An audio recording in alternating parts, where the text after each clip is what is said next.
Mobile সিমের রিচার্জের দাম বেড়ে যাওয়ায় গার্লফ্রেন্ডের সাথে ব্রেকআপ করলো এক যুবক।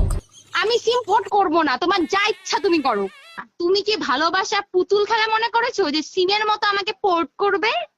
যুবকের দাবি, আমার নিজের মোবাইলে রিচার্জ করতে হয় 219 টাকা, সঙ্গে আমার গার্লফ্রেন্ডের মোবাইল রিচার্জ করতে হয় 219 টাকা।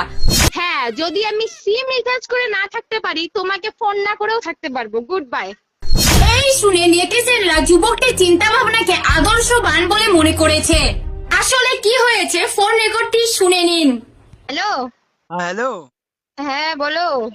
কি করো? এই তো বসে আছি, তুমি? আরে আমিও বসে আছি, বলো। শোনো না, হ্যাঁ। আমার না মোবাইলের রিচার্জ শেষ। কি? হ্যাঁ, আমার না জিও সিম, একটু ভরায় দাও না টাকা। আরে অন্য আর কোনো সিম নাই? না, জিও সিম। আরে